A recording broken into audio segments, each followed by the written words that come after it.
So I'm going to ask Majeed to come and talk to us about what happened not when he met Bull, but when he met a bull. Majeed? It was July 2006, summer, Spain, and I was on my first day of a 30-day, 500-mile hike called El Camino de Santiago, the Way of St. James. I'm just on the border of Spain and France, and this is like a spiritual pilgrimage, and I'm ready. I'm spiritually ready, I'm physically ready, I'm dressed the part. I've got my hiking clothes on and my backpack, and I got my sun hat, and I even have an official walking stick. And it's dawn, and I'm on my own, and I'm walking down this dirt path, and it's gorgeous. The sun's just coming over the horizon, and the dew is glistening, and the Pyrenees mountains are glowing orange, and I'm just cruising down this dirt path.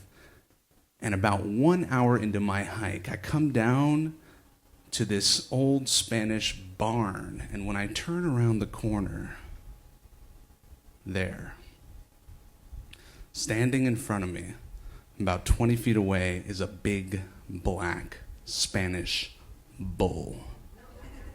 And it's looking right at me. And there's no fence, and there's no leash on this bull, and I'm frozen. And I know Bull's vision is based on movement, so I'm not moving. And my only knowledge of bulls is they come at you and they stab you, and it's not good. So I don't move.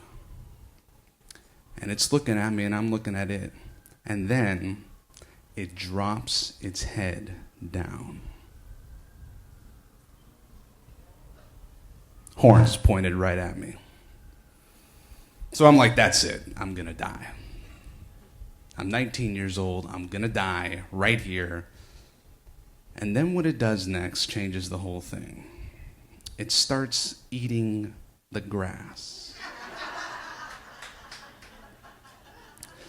So I kind of regain my composure. My stomach is in a knot, and my legs are really tired, and my legs are feeling heavy, but I'm starting to regain my courage, and I decide I'm going to move forward. I'm going to walk past this bull, and this barn is on one side, and there's sort of another barn on another side, so there's about 15 feet between the path, and the bull's right on the middle of the path. It's eating the grass now, so I'm a little less intimidated. So I build up my courage, and I slowly walk past this bull. I could have reached out and touched it, but I didn't. I'm no fool. And I get a safe distance, and I pick up the speed a little bit, and I turn back, and my heart's kind of pounding, and I'm sweating, and I'm like, I can't believe I just walked past that bull. And then I see this local Spanish guy just cruising along. This old little short Spanish man walks right past the bull like it's nothing. And he comes up to me, and I ask him, Señor, ¿no tienes miedo? You're not scared of the bull? And he looks at me like I'm crazy. And he says, Solo una vaca. It's just a cow.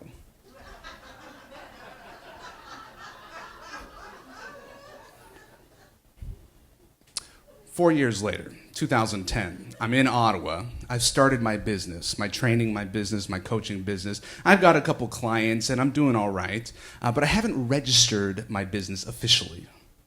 Haven't registered. I have register business on my to-do list for Monday, and Monday comes and Monday goes, and so I kind of put it over onto Tuesday's to-do list, and then it's on my to-do list the next week and the next week, and it's still on my to-do list a year later to register my business.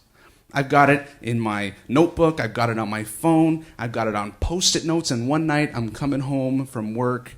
On the refrigerator is a Post-it note that says, register your business.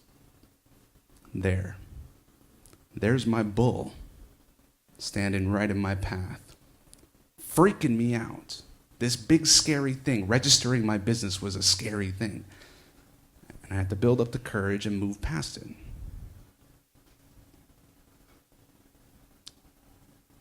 2011, I'm training 3-day training course called Leadership Excellence for Managers. And I'm freaking out because I've never been a manager before. How am I going to train people about how to be a manager? I've never been a manager before. I walk into my classroom, and there's one student.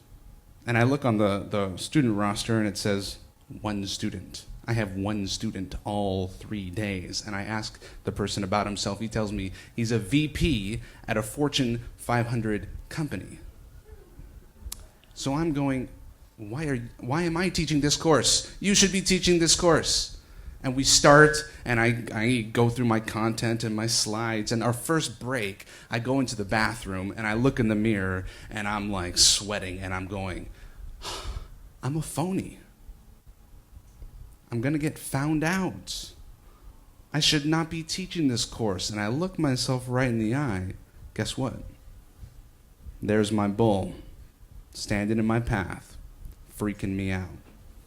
I walk back into that room and I train the heck out of that course for the next 3 days. And at the end of the course, he says, that's the best training I've ever had. Thank you. 2012, I'm on a beautiful walk with my wife on a lovely spring day. We're just chatting. And then she says to me, sweetheart, I want to have a baby.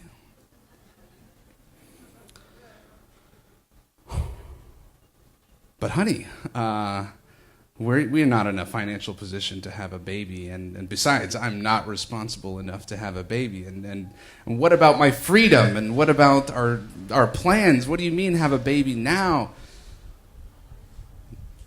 So there's my bull. Now we have a beautiful 18-month-old little girl named Ruby. Best thing ever. When I have to do my taxes, there's my bull. When a client asks me for a big proposal that freaks me out, there's my bull. When my mother was diagnosed with a mental disease and I didn't want to return her phone calls, there's my bull. Every single day I wake up and I have to face the bull, and I have to remember, it's just a cow. Thank you.